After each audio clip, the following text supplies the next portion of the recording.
For most people, the car they drive was built by someone else. It was probably mass-produced on an assembly line. And many thousands of cars just like theirs get stamped out every day. But what happens when the car you want isn't built anymore, like this Shelby Cobra? Or the car you crave has become prohibitively expensive, like this 1936 Mercedes-Benz 500K at the Pebble Beach Concours, now worth several $100,000. What do? Well, now you can build it yourself.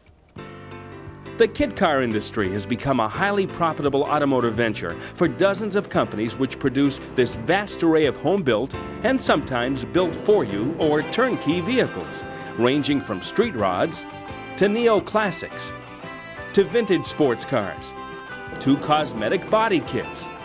Ben Harrington, president of Classic Motor Carriages based in Florida, says that dreams are what make the kit car industry fly. Dreams that people want to fulfill on their own.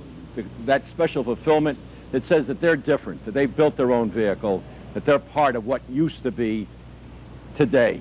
What we do is we take yesterday's beauty and we create it with today's modern technology.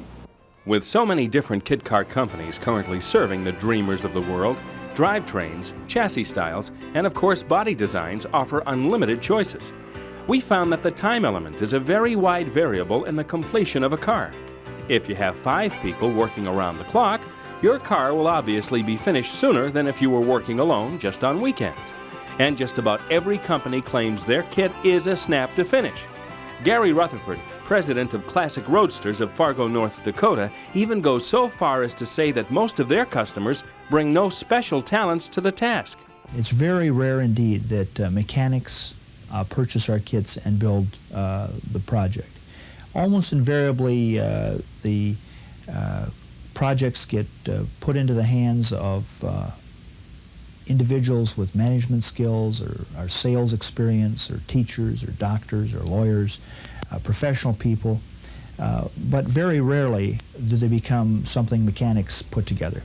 Classic Roadster owners gathered together for a kit car picnic recently, and we spoke to some of them about their kit car projects in terms of expense, time, and overall experience. It took us approximately 6 months, including the time that we had to rebuild all of the component parts.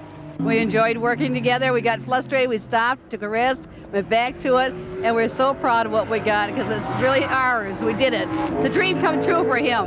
It was a good experience. You get to be 21 years old and you kind of drift away from the nest and kind of lose track of your kids, but kind of brought us back together and gave us a chance to do things together, and it was a real nice experience. I've got between 18 and 20,000. Managed to complete this car in 3.5 months. Of course, that was a total of little over 400 hours.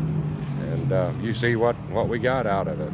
I really think that the future of kit cars is going to take off here in the United States. Kit cars usually require the builder to supply the motor, transmissions, and assorted suspension and accessory pieces. And most builders have one of 2 objectives in mind before they start.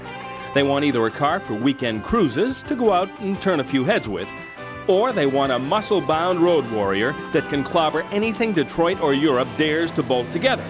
Which brought us to International Raceway in Tulsa, Oklahoma, for a day of loud and proud motorsport with a group of Shelby Cobra replica owners.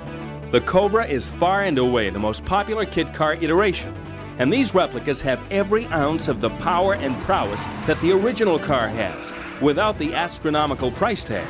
Companies like ERA, Contemporary Classic, NAF, Unique, West Coast, and Classic Roadsters all were represented here, and most cars had serious race-tuned performance engines bellowing under the hoods. The first event of the day was an autocross, a single-car time trial through a pylon-lined course. With a short wheelbase, over 400 horsepower, and only 1.25 tons to move. Driving a Cobra replica in this event takes a fair amount of eye-hand coordination. Then it was time for some match race drag racing, and there may be a no more stirring experience in the world as seeing and hearing 2 427-powered Cobra replicas mauling a drag strip in just over 11 seconds. So what's your pleasure? All-out performance that will flatten your eyeballs, or reliving the Gilded Era in a 1929 Mercedes SSK replica? Well, all it may take is some time, a little help, and the kit car of your choice to turn dreams into reality.